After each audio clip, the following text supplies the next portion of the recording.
The deed was recorded for $10. $10 paid by a son to his father for a house and the hillside it stood on. It had taken close to 2 years to build, and it had cost more than $3 million. That is not a rounded estimate. The construction accounts survive, and they record what the work cost down to the cent. The house is still there. If you have watched American films for any length of time, you have almost certainly seen it, most likely without knowing whose it was. The family moved in during the autumn of 1928. There were 7 of them, a husband and wife and their 5 children. 5 months later, on the night of February 16, 1929, 2 men were found dead in a ground-floor guest bedroom. One of them was the son who had signed for the house. The other had worked beside him for 16 years and carried his own key to the front door. The district attorney drove up to the property himself. Within about a day, the case was closed. There was no coroner's inquest, and the story was gone from the newspapers inside 36 hours. What held my attention was never the question of what happened inside that room. It was the quiet that came afterwards. A city had spent 2 years watching this family raise what was reported to be the costliest private residence in California. It stopped asking about the death of their heir almost at once. So this is a film about a house more than a shooting. It is about the money that bought the stone, and about what that money had already cost before anyone carried a suitcase through the door. The man who signed the checks was 70 years old when he gave his son the land. He had been born to Irish immigrants in a small Wisconsin town. He reached Los Angeles in 1891 with nothing to his name and no particular reason to think that would change. Everything between those 2 facts is the story. Chapter 1. The House That Cost. $3 million ground was broken on February 15, 1927. 2 months earlier, in a federal courtroom in Washington, the man paying for the work had been acquitted of criminal conspiracy.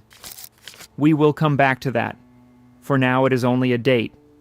But it is worth holding on to because it tells you what sort of year this family was having when the digging started. The land had come first. In 1926, the father made his son a gift of a parcel on the ridge, something over 12 acres, with a view that ran the length of the city. The house was what went on top of it.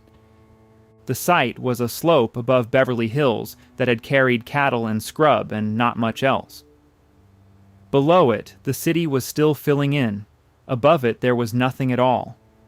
The architect was Gordon Kaufman, a Londoner who had been practicing in California since 1914. The contractor was the Walker Company of San Francisco. The gardens went to Paul Teen, who cut formal terraces into the hillside and fed them with brooks and a lake. Kaufman would later design the Los Angeles Times building, and he would give Hoover Dam its finished face. This house came before both of them, and it is what made his reputation. What he drew was not a California house. It was English Tudor Revival, steep, gabled, and gray, and it was engineered like a public building. Under the stone sits a frame of steel-reinforced concrete. The facing is Indiana limestone. The roof is Welsh slate, carried across an ocean and a continent to sit on a hill above Los Angeles. The finished house measured 46,054 square feet. It held 55 livable rooms, 67 once the service spaces were counted. Work on the estate as a whole ran close to 3 years. Now the accounts. The construction records put the cost of the entire estate at $3,166,578.12. The house itself came to $1,238,378.76. In today's money, the estate figure is somewhere close to $60 million. Set those 2 figures beside each other, and something odd falls out of them. The building took less than half the money. Everything around the building took the rest. Going through construction accounts from this period, I cannot think of another case where the building was the cheaper half of the job. Inside, the oak was carved rather than milled from the banisters at the entrance to the rafters overhead. The main hall was floored in black and white marble. Above the living room ran a balcony, so that musicians could play without taking up the room. There were 7 chimneys. Each was designed and executed by a different craftsman. No two matched, and almost nobody would ever be in a position to compare them. Off the kitchen, the pantry had been built around a wall safe, large enough to take the household's gold and silver service. The east wing gave 2 entire floors to the staff. 15 people lived in the house permanently. The servants outnumbered the family they served by better than 2 to 1. The bedrooms ran along the second floor. The master suite took the west wing. It came with a sitting room and 2 bathrooms, a dressing room, and a room set aside for massage. In the north wing, where 2 of the sons slept, a circular staircase climbed to a floor built for nothing but amusement: a cinema, a billiard room, and a bar tucked out of sight of it. At the far end, a bowling alley made by Brunswick.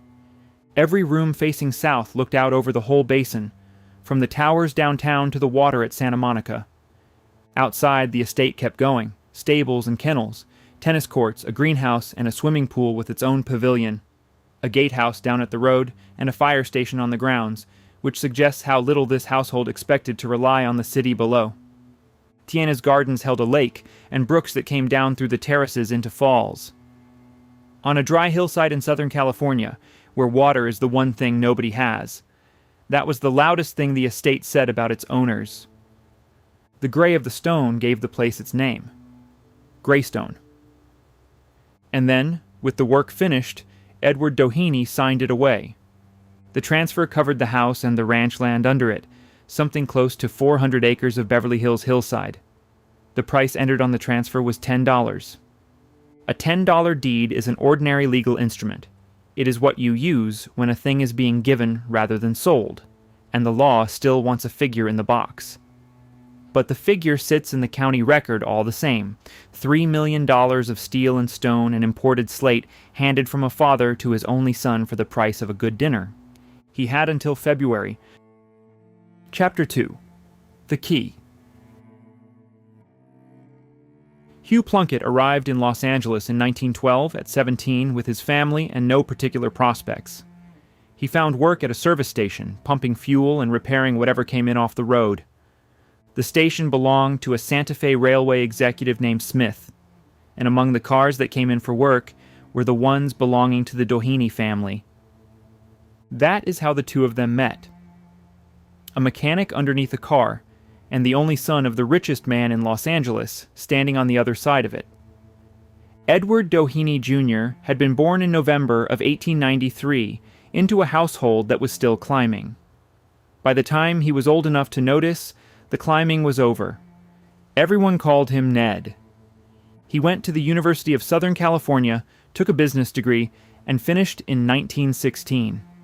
He stayed attached to the place for the rest of his life, first as an alumni officer and later as a trustee. His future had been settled before he was born. He would take the company when his father stepped back, and until then he would learn it from the inside. Ned liked Hugh, and he hired him, first to drive and then to handle whatever needed handling.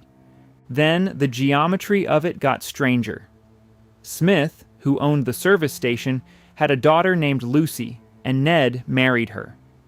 The record disagrees on the year, some sources saying 1913 and others the summer of 1914, but the effect is the same either way.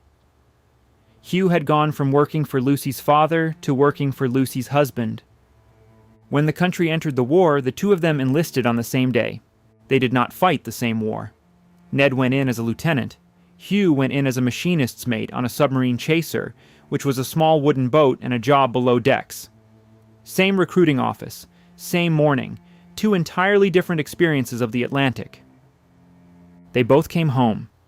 Hugh moved up from driver to confidential secretary, a position of considerable trust in a family like that one, and of no visible authority at all.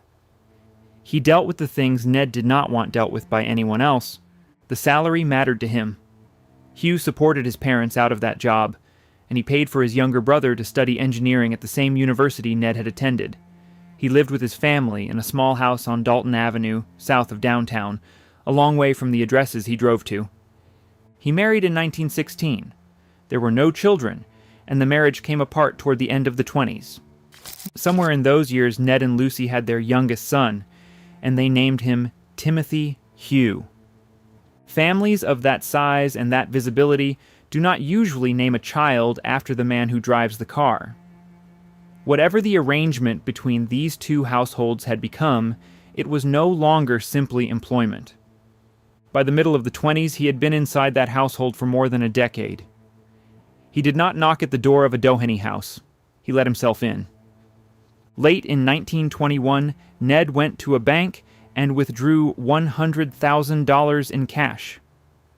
That was the better part of $2 million in today's money, carried in a black bag. The two of them took a train east across the country to Washington. At the Wardman Park Hotel, they were shown up to a suite, and Ned handed the bag to Albert Fall. Fall was at that time the Secretary of the Interior of the United States. Fall took it, and in return he gave Ned a promissory note, a piece of paper stating that the money was a loan and would be paid back. An errand like that could have gone to a lawyer. It could have gone to a bank officer, or to any of the men his father kept on salary for exactly this kind of work. It went instead to his son, and to the man who drove his son. I should say plainly that we do not know what either of these men understood about that errand while they were carrying it out. What we know is what they did. Then they went home. Ned went back to a vice presidency and a house full of children. Hugh went back to Dalton Avenue. For 2 years, nothing came of it. Then a senator from Montana started asking where the Interior Department had been getting its money. The bag came up out of the dark, and it stayed up for the rest of both their lives. Chapter 3, the 16th of February. For most of that winter, Hugh Plunkett was in pain. His gums were infected and his teeth were abscessed. Through the early weeks of 1929, a dentist pulled them one at a time, and each extraction left him worse than the one before. The reaction was physical. Muscle spasms. Hours in which he could not govern his own body. It would pass, and then the next tooth would come out, and it would begin again. He was staying at Greystone while it went on. I want to slow down on the teeth for a moment, because they are the part of this story that almost nobody mentions. A man in that condition does not sleep. Hugh was taking barbiturates to get through the nights, and by that winter he was taking more of them than any doctor should have been writing for. He had already had one breakdown. His marriage had ended the year before. And there was a court date coming. The case itself belongs later in this film.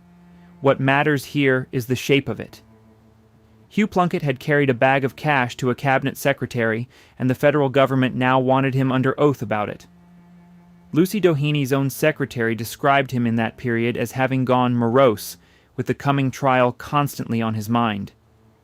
Ned was exposed too. A grand jury had indicted him alongside his father back in 1924, and the matter still was not finished. But the two of them faced it from opposite ends. Ned had the family lawyers and the family money behind him. Hugh had a salary and a room in somebody else's house. There was also a proposal on the table.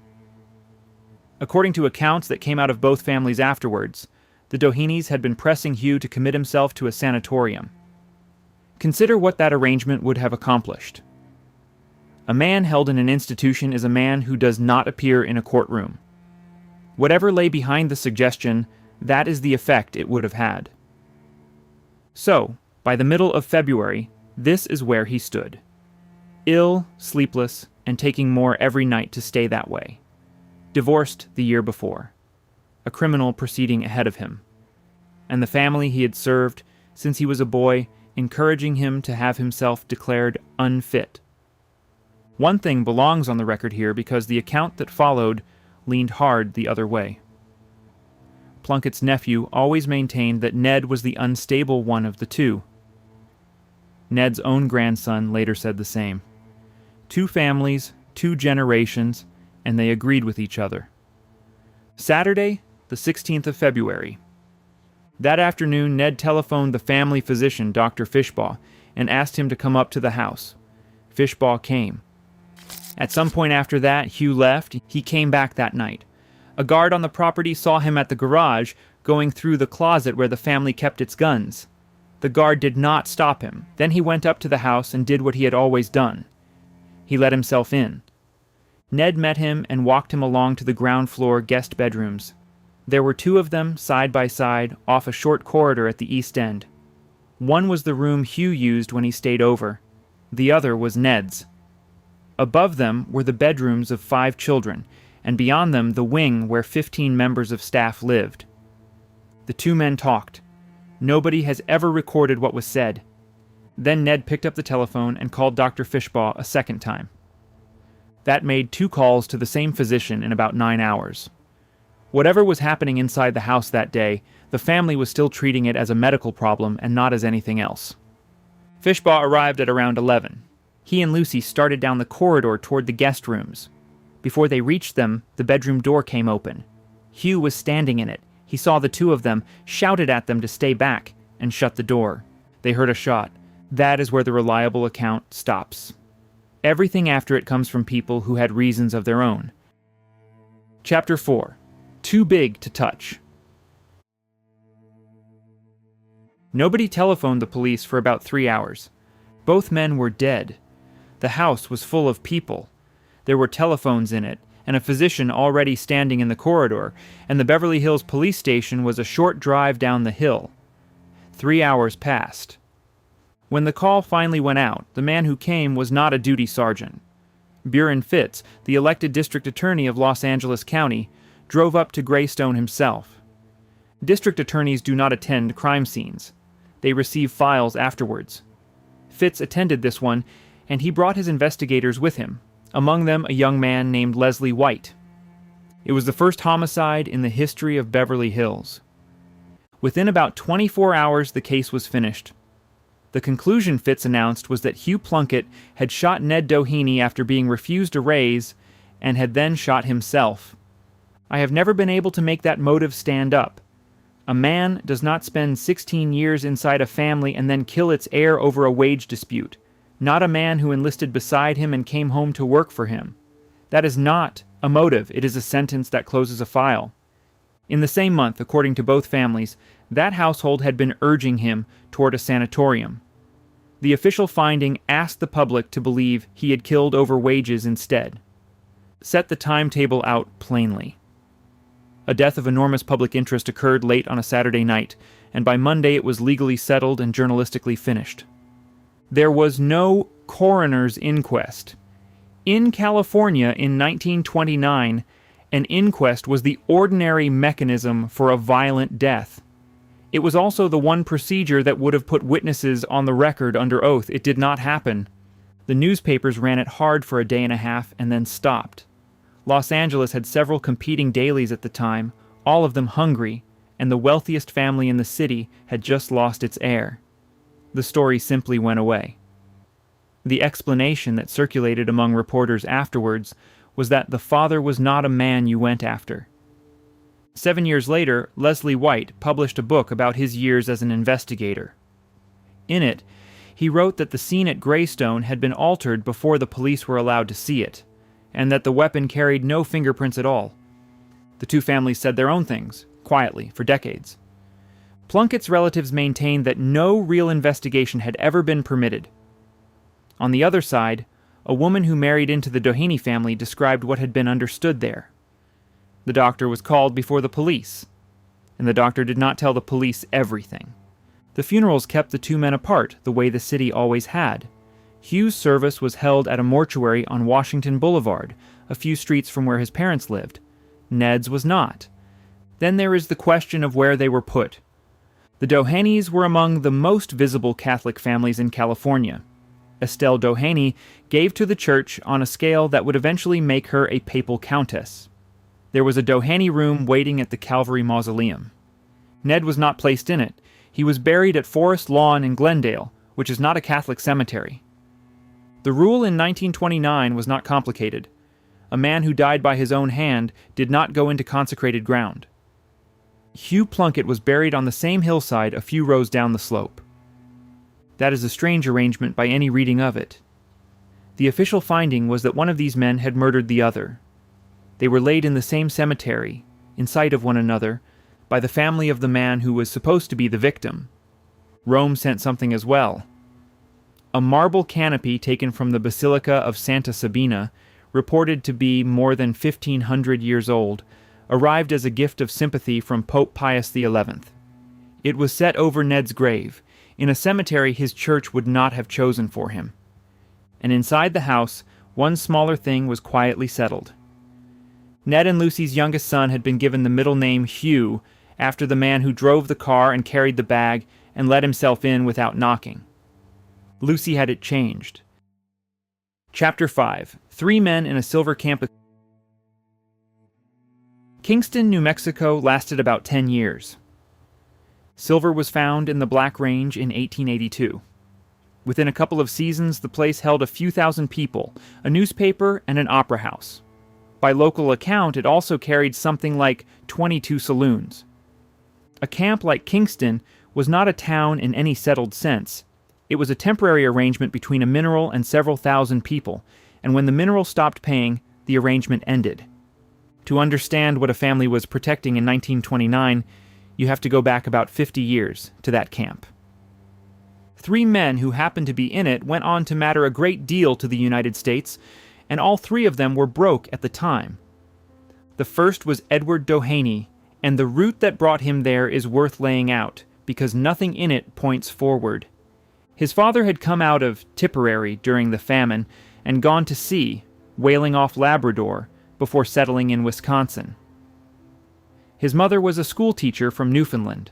They raised him in Fond du Lac, where he was the best student in his class and finished school at 15 as valedictorian. A few months after that, his father died, and any straight path he might have had died with him. He went west at 17 with the United States Geological Survey and spent years in the field, first in Kansas and afterwards in the Black Hills and the Arizona Territory. Those years taught him to read ground, which is a genuine skill and was, for a long time, the only asset he owned. The census taker found him in Prescott, Arizona, in 1880. Under occupation, it says painter. It is worth sitting with that entry, because I think it may be the single most useful fact about Edward Doheny. At 23, he was painting other people's houses for wages. He reached the Black Range not long after and worked claims there like everybody else. It was high country, at the end of a road that went nowhere in particular. He had gone into the field in 1873 at 17, and 20 years later he was still looking. Most men give up somewhere in the middle of a run like that. Most men did. The second man was Charles Canfield, a prospector off the same circuit. The 2 of them fell in together the way men do in a camp, where everyone is chasing the same thing. Then, in 1886, Canfield took a lease on a mine near Kingston called the Comstock, and he asked Doheny to come in with him. Doheny said no. Canfield worked it, and walked out of New Mexico with $110,000 in cash, which is well over $3 million in today's money. Doheny stayed where he was and went back to whatever work he could find. The third was Albert Fall. Fall was younger, a Kentuckian who had come west in his early 20s. He tried prospecting, and he tried a good deal else besides, before he read law and passed the bar in New Mexico. He would sit in the territorial legislature. Later he became one of the first 2 senators the new state of New Mexico sent to Washington, and eventually he ran the Department of the Interior. In the 1880s, he was simply another man in Kingston with nothing. Doheny married there. Carrie Luella Wilkins became his wife on the 7th of August, 1883. Whatever she had understood she was agreeing to, what she got was a decade of following a man who could not find anything.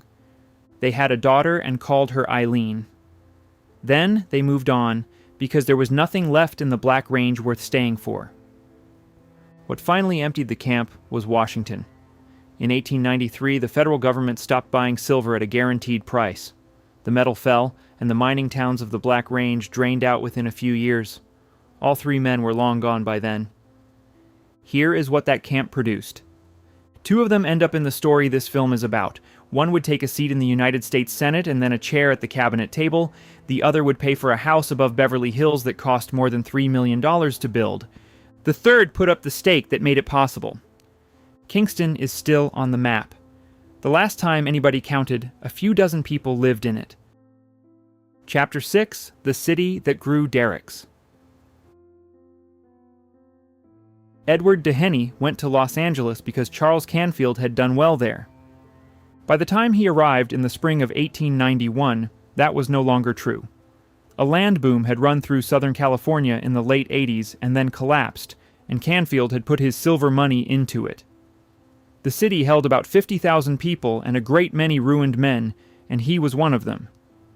The two of them went prospecting in San Diego County and found nothing there either. By the following year, Doheny could not pay for his room in a boarding house on the edge of downtown. Then he saw a wagon. The wagon was carrying brea, which is simply the Spanish word for tar. It was the local name for the black material that seeped up out of the ground west of the city. People dug it out of the pits and sold it for roofing. It was a nuisance with a small commercial use. Doheny knew what he was looking at. He asked the driver where it had come from, and then he went and looked for himself. What he understood, and what almost nobody else in Los Angeles had thought about, was that tar sitting at the surface usually means oil underneath it. He went to Canfield for money. Canfield, in debt himself, found $400. That is well over $10,000 in today's terms, and it was very likely more than he could afford. They leased a lot near the corner of Glendale Boulevard and 2nd Street. Then they dug. This is the part people skip. There was no rig and no machinery of any kind. 2 men with hand tools and a windlass to haul the dirt up in a bucket. The shaft was about 6 feet by 4. They went down through dirt and then into tar, 1 bucket at a time. At around 155 feet, the gas coming off the bottom of the hole made it impossible to keep working down there. So Doheny went and cut down a eucalyptus tree. He sharpened the trunk, hung it in the shaft, and used it to pound out the rest of the hole. Somewhere near 225 feet, it came in. A man who had failed at everything he ever attempted got there in the end with a sharpened tree. I do not think you could invent that. The well produced around 40 barrels a day. Against what came later, that is nothing at all. Against Edward Doheny's life up to that point, it was the first thing that had ever worked. What happened next redrew the map of Los Angeles. Within 5 years, there were hundreds of wells inside the city limits. Not in an oil field out beyond the edge of town. In the city, on residential streets, packed so tightly that the derricks nearly touched. Householders leased their own front gardens. Wooden towers went up between the houses. The streets ran black, and the smell of it settled over whole neighborhoods.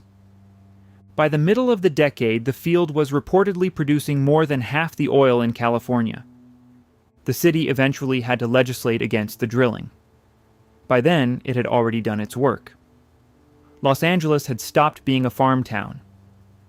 And in December of 1892, while that first well was still new, the Dohenys lost their daughter. Eileen was 7. She had had rheumatic fever, and it had damaged her heart. They had carried that child out of New Mexico and across 2 territories, and she died in the first months of the money. 11 months later, they had a son, and they gave him his father's name. What the money did to that marriage is not recorded anywhere. What is recorded is the sequence. They divorced in 1899, and the boy went to his father. Carrie had lost the custody case. She died the year after the divorce. Within months, Doheny married again. Carrie Estelle Betzold was a telephone operator, nearly 20 years younger than he was, and the ceremony was held in a private railroad car in August of 1900. Carrie Luella was there for every year he had nothing. She was gone before any of it turned into houses. Chapter 7: 600 Feet of Oil. The Los Angeles wells made Edward Doheny rich. That is not what this chapter is about. In 1900, he was approached by a railway man. The Mexican Central Railway was burning imported coal and wanted a fuel it could buy at home, and it wanted somebody to go and find out whether Mexico had any. Doheny went. He hired a Mexican geologist named Ezequiel Ordonez, whose reading of the ground along the Gulf Coast was better than anything the Americans had brought with them. In 1901, near a place called El Ébano, West of Tampico, they brought in the first commercially useful oil well in Mexico. Then almost nothing happened for years.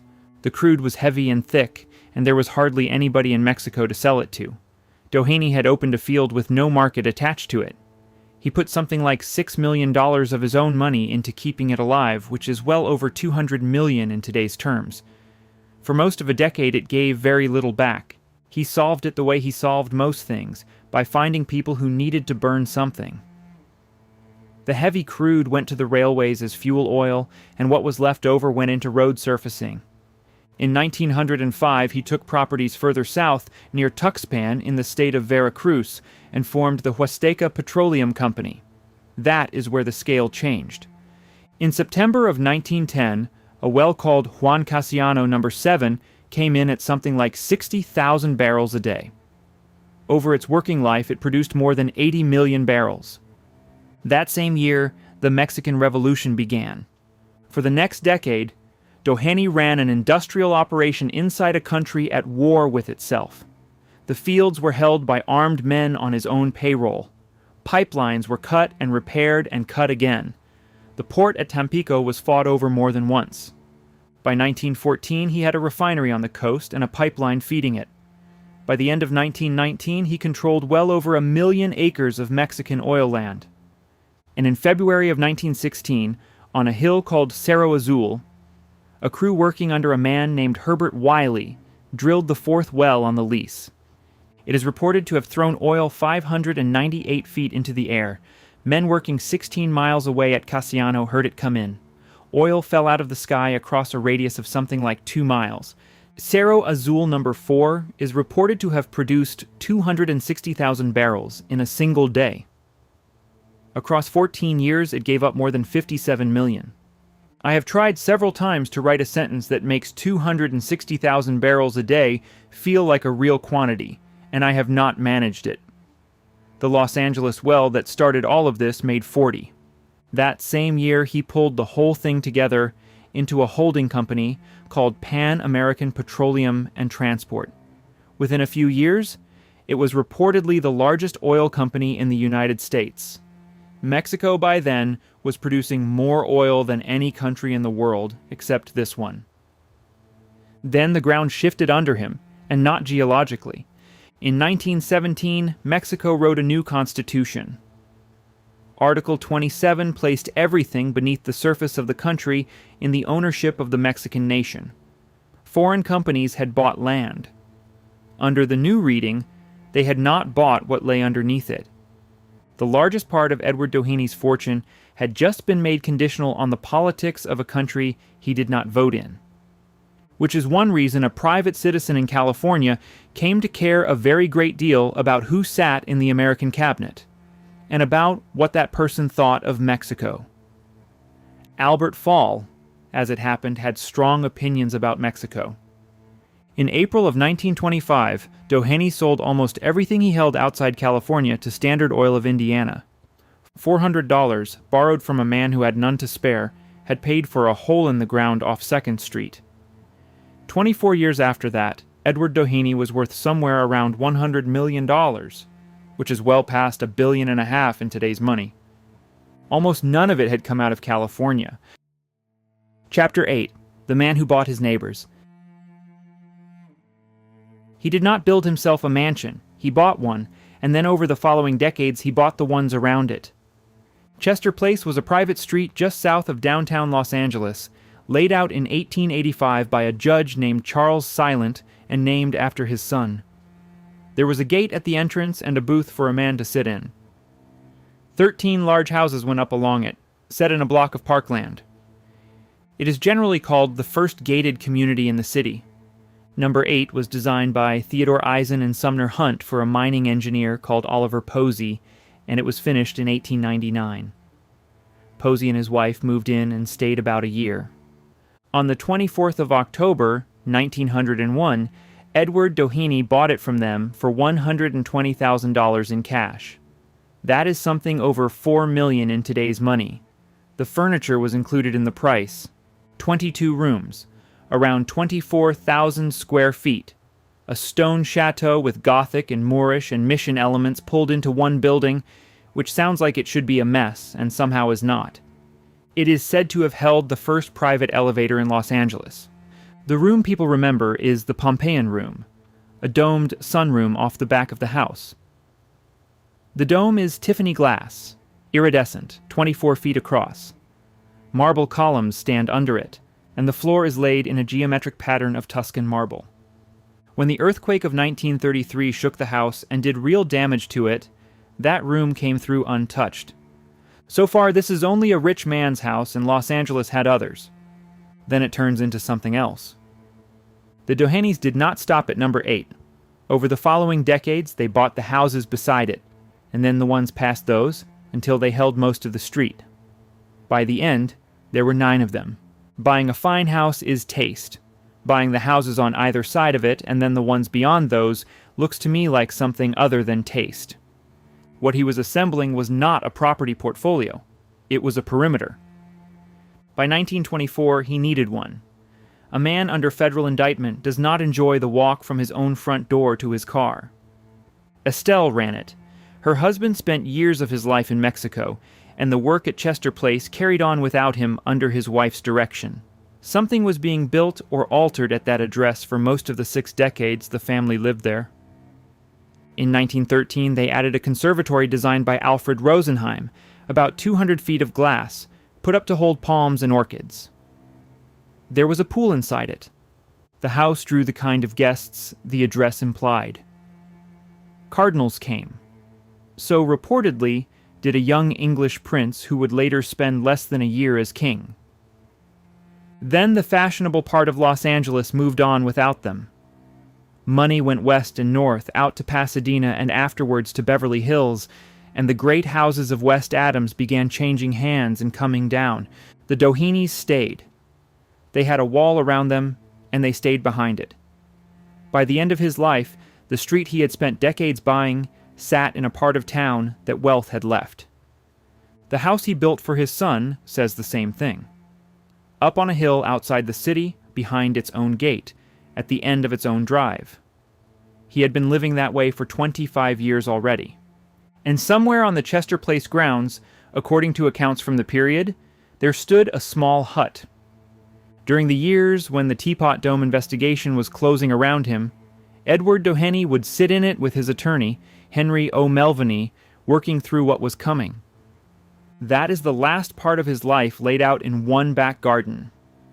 A man who had bought an entire street to keep the world at a distance, spending the worst years he ever had in a hut at the bottom of it. Chapter 9. Alone between old friends. The United States Navy had converted from coal to oil, and a navy that runs on oil needs oil it can count on. So the government set fields aside. Elk Hills in California, Teapot Dome in Wyoming. The policy was to leave the oil where it was, in the ground, against the day a war required it. The Navy Department held them. That was the arrangement, and it was the arrangement for a reason. In 1921, under the new Harding administration, the reserves were transferred out of the Navy and into the Department of the Interior. That single move is the whole scandal. Once Interior held the fields, one man had the authority to lease them, and that man was Albert Fall. In 1922, Fall leased Teapot Dome to Harry Sinclair. He leased 32,000 acres at Elk Hills to Doheny's company. There was no competitive bidding on either. Doheny also took a contract to build oil storage for the Navy at Pearl Harbor, paid for in Navy crude. The cash had reached Fall's hotel suite the previous autumn. A senator from Wyoming asked how the Wyoming lease had happened. A senator from Montana named Thomas Walsh took the question and would not put it down. On the 24th of January, 1924, Edward Doheny sat in front of the Committee on Public Lands and told them about the money. His account was simple. It had been a loan. The borrower was a man he had known since they were both young and broke in New Mexico. It had nothing to do with any lease. The sum, he told the committee, was of no real consequence to a man in his position. There was a note to prove it. Fall had signed one, and Doheny still held it, and it had been torn. In June, the grand jury handed down indictments. In 1927, the Supreme Court threw out both leases, unanimously.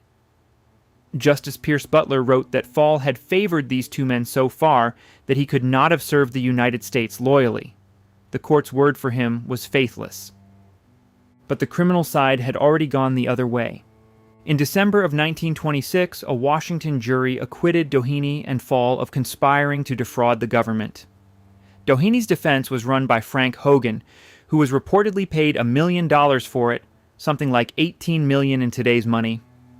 Doheny took the train home to Los Angeles and was met at the station by a welcoming committee of the city's most important men. 2 months after that, they broke ground on a hill above Beverly Hills. In October of 1929, Albert Fall went on trial for accepting the bribe. He came into the courtroom in a wheelchair, frail and short of breath. His defense was run by Frank Hogan. The same attorney who had cleared the man accused of paying the money now represented the man accused of taking it. The jury convicted him and recommended mercy. Judge William Hitz gave him a year in prison and a fine of $100,000, which was the exact sum he had taken. In March of 1930, the same judge tried Edward Doheny for giving Fall that money. A different jury heard substantially the same evidence. It acquitted him. I find that pair of verdicts difficult to hold in my head at the same time. One man went to prison for accepting a bribe that, in law, nobody was ever convicted of offering him.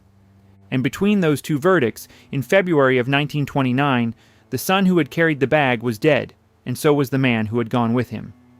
Fall exhausted his appeals. The Court of Appeals upheld the conviction, the Supreme Court refused to hear it, and Herbert Hoover turned down every petition for a pardon. On the 18th of July, 1931, he was taken by ambulance to the penitentiary at Santa Fe. He went to prison in the state where the three of them had met. He served 9 months. He never paid the fine. There was nothing left to take it out of. What there had been, Edward Doheny had already taken. He held the mortgage on Falls, New Mexico ranch, and he foreclosed on it. Chapter 10. What She Burned. Estelle Doheny had a house built at Ojai in under 6 weeks. She hired Wallace Neff, a Pasadena architect with a serious reputation, and crews worked through the nights until it was finished. 9,000 square feet, done in about the time it takes to lay a foundation. She needed her husband out of Los Angeles. He did not come back from February of 1929. Not properly. He withdrew from the company and from most of public life, and over the following years he became first a recluse and then an invalid. What he did keep doing was giving things away, and all of them carried the same name. In 1932, he gave the University of Southern California $1.1 million for a library, something over $25 million in today's money. It was called the Edward Doheny Jr. Memorial Library after his son. The family gave coastal land at Dana Point to the state of California. It became a public beach, and it carried Ned's name too. A man who had spent 40 years putting his own name on companies spent his last years putting his son's name on buildings.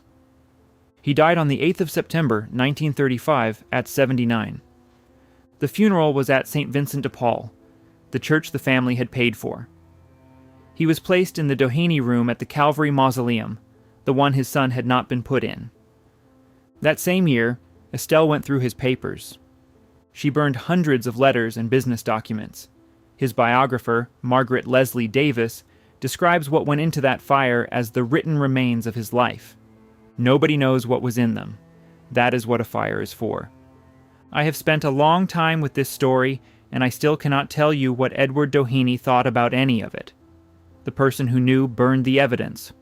What survives of him is other people's paper, court transcripts, newspaper columns, company records, the recollections of men who worked for him, and the memories of families who had reason to remember it their own way. And buildings. Mostly what survives of him is buildings. His name is on a state beach and on a university library. It is on an eye institute and on a drive that runs down out of Beverly Hills. Estelle outlived him by 23 years.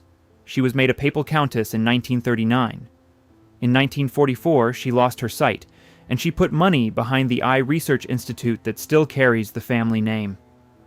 When she died in 1958, she left Chester Place to a Catholic women's college, which is why the house is still standing and still open. Greystone took longer to settle. Lucy remarried to a man named Lee Batson, and she stayed in the house until 1955. Then the family let it go. She outlived her first husband by more than 60 years. The ranch land around it went to a developer named Paul Trousdale, who cut it into lots. That hillside is Trousdale Estates now, and it has been expensive ground ever since. The house itself, with about 18 acres, went to Henry Crown of Chicago for something near $1.5 million. Crown never lived in it. He rented it out to film studios and left it otherwise empty, and in 1963, he moved to have it demolished. In 1965, the city of Beverly Hills bought it instead, for about $1.3 million, roughly $13 million today. The city did not buy it because of the limestone, or the 7 chimneys, or the marble in the hall. It bought it because the site sits high, and a high site holds water pressure. There is a reservoir under that ground now, 19 million gallons of it, and it is still the largest the city has. The grounds opened to the public in September of 1971. 5 years after that, the house went on to the National Register of Historic Places. A house that had cost more than $3 million to build was saved in the end by the Municipal Water Department. The city leased the property to the American Film Institute for $1 a year, and the Institute held it from 1965 until 1982. A young director named David Lynch worked out of the stables there for 4 years, making his first feature.